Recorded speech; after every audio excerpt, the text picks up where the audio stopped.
Welcome to the R.O.Y.S. I am your host, Grace Mishere, and today we have brought you to Nyeri County. We have brought you to Kagumo High School, a boys' boarding school right here in Nyeri County. And from this school, great leaders in our nation, Kenya, have come up and spring forth. Therefore, let us go and see what is so great about Kagumo High School. What do they have to offer? First, let us see the talents that they have to offer. Then we'll enter the service and we will also see how they conduct them. Come with us.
Our life disappears like the light in the dust.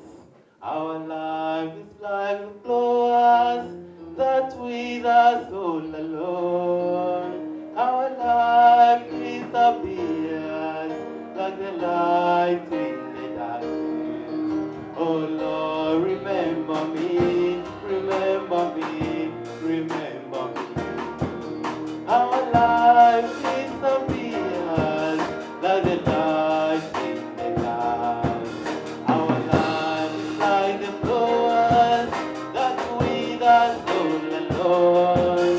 Our life disappears like the light in the dark. Oh Lord, remember me, remember me, remember me. Oh Lord Jesus, I just a passenger. This world is not my own. I'm on my way coming to you.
Now let us enter the service and see how they conduct their services here in Kagumo High School.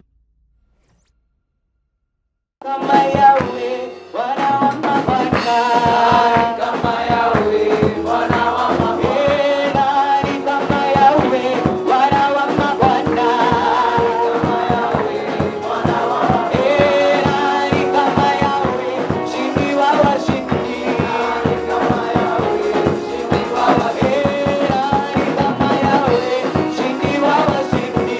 Nani kama Yahweh, mshindi wa washindi. Ndio maana tunasema mwingine chini na juu. Oh, hakuna mwingine kama yeye. Ndio maana tunahimidi hakuna mwingine chini na juu. Oh, hakuna mwingine kama yeye. Ndio maana tunasema hakuna mwingine chini na juu. Oh, hakuna mwingine kama yeye. Magari duro. Magari duro. Magari duro. Magari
Go with me.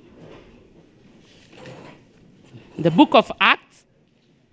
Let's turn to the book of Acts, chapter 14. We shall read from 19 to 22. I'll base what I want to talk about on that. Then Jews from Antioch and Iconium came there, and having persuaded the multitude, they stoned Paul and dragged him out of the city, supposing him to be dead. However, when the disciples gathered around him, he rose up and went into the city, and the next day he departed with Barnabas to Derbe.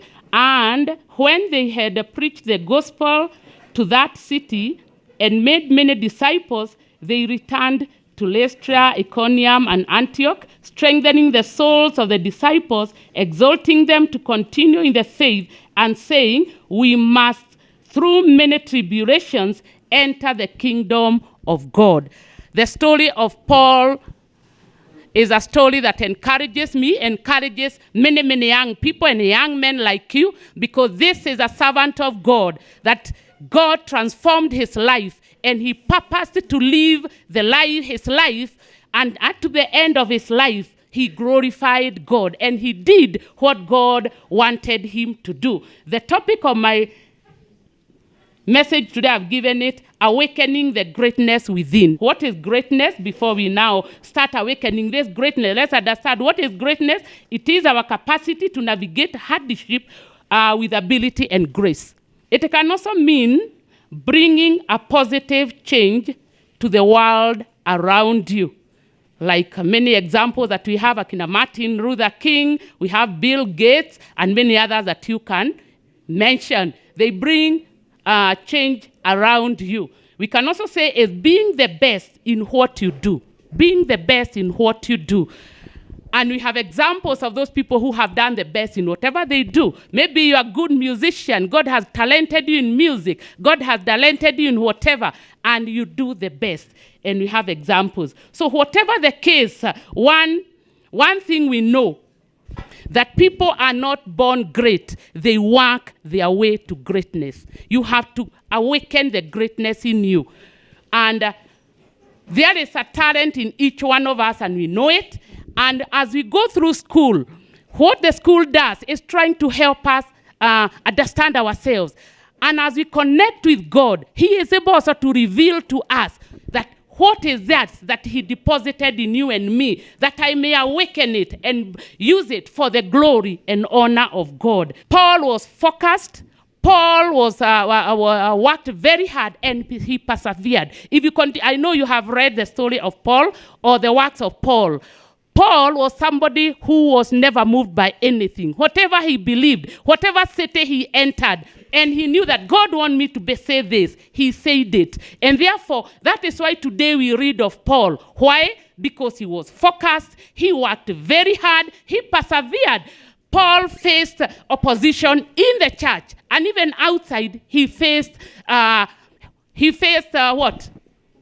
He was persecuted. But Paul remained focused. And therefore, young men in Kagumo High School, if you want to get to your greatness, if you want to awaken your greatness and enter your destiny, because your destiny is great in God. And the work of God is to make sure that the destiny he had for you from the beginning, you enter. But what does the devil do? His work and business is to make sure that you don't manifest, you don't enter your destiny. And that is why you find that he has made our young people to get into so many things this day that make sure they don't focus on God. What is he doing? He is destroying their destiny. And therefore you find even very gifted young men and young women, they are in good schools, they enter universities, but you find when this person is just about to manifest, this life is completely destroyed. The person gets into drugs, the person even gets into many, many other things that are bringing down our young people.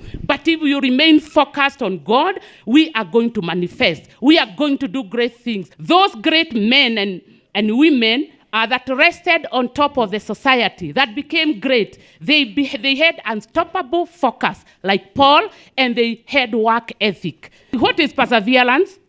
Then there is focus. Focus is not allowing anything remove you from what you want to do.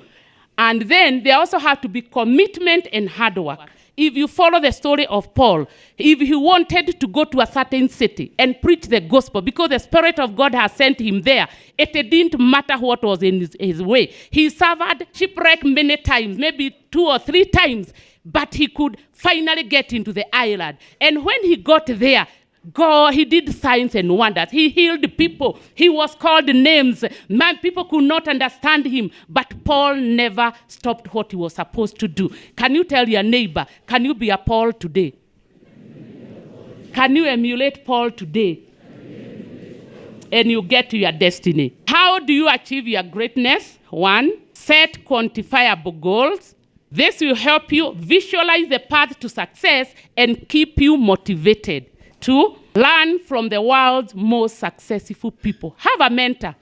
Look at somebody who is in the field of what you desire to be. From today, 10 years to come, what do you want to be? Where are you aspiring to be? Look for somebody who has gotten there and learn from their lives. Models can inspire and motivate you and can change your outlook of certain things. As Christians, Jesus is our role model. Then, when you are faced with trials and tribulation, maybe you are in school, ask yourself, how did Jesus handle this? When he was faced with a certain situation like this, how did he handle it? You set Jesus, and maybe those who went ahead of us, like Paul, as your role model. You are going to succeed in your Christian life. Then, in our day-to-day life, we have a role model. Can we look at the qualities of a good role model? 1, select mentor who do what you would like to do in 10 or so years to come. 2, look for someone who struggled with the same issues or problems as you and find out how they managed. They are there in the society. Maybe you come from a single mother, or you come from a broken marriage home, and then you ask yourself, there are people who have risen from such situations. Learn and know them and know how did they handle, how did they rise, and you shall surely manage. They are there in the society. 3, don't just admire your role model, but rather observe them, study them, and ask them questions. And just be careful. Don't imitate them, but learn from them. If your role model is maybe unreachable, maybe it's somebody like Bill Gates, somebody like Obama is your role model. I don't know how he became. You want to know how did he rise from nothing and become the president of the U.S.? Maybe he's unreachable. What do you do to... Well, he is like that. One, read their books or their materials, listen to their speeches, and learn how they hustled to greatness. And you can become anything and anybody that God created you to be. What does it take to be a great person? What does it take to arise to greatness? One, it takes resilience, commitment, hard work, and focus. That one we had said. It takes resilience, commitment, hard work, and focus. Two, live life on your own terms.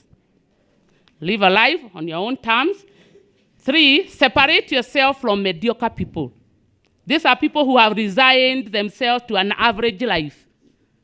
Set your own terms and separate yourself. If you want to be great, you want to make a difference in the society and in your home and in your family, these are points that you can put. Number three, have in mind that time is finite. You don't have all the time. I'm sure none of you here is in Kagumo High School for complete 4 years. You have less. So you find that time passes and make use of your time. Always answer these 3 questions. Before you engage yourself to anything, always ask yourself, what am I supposed to do? Once you answer that one, answer, how am I supposed to do it? Then ask, why am I doing this? Most people answer the 2 and leave, or most young people, because you are taught with, as you continue living, you are taught by life that answer the 3 questions. Most people or young people answer, what am I supposed to do and how? And you stop it at that. But make sure that you make the cycle, the whole circle of 3. What am I supposed to do? How am I supposed to? Or even before you come to how, can you ask, why am I doing this? Then how will I get there?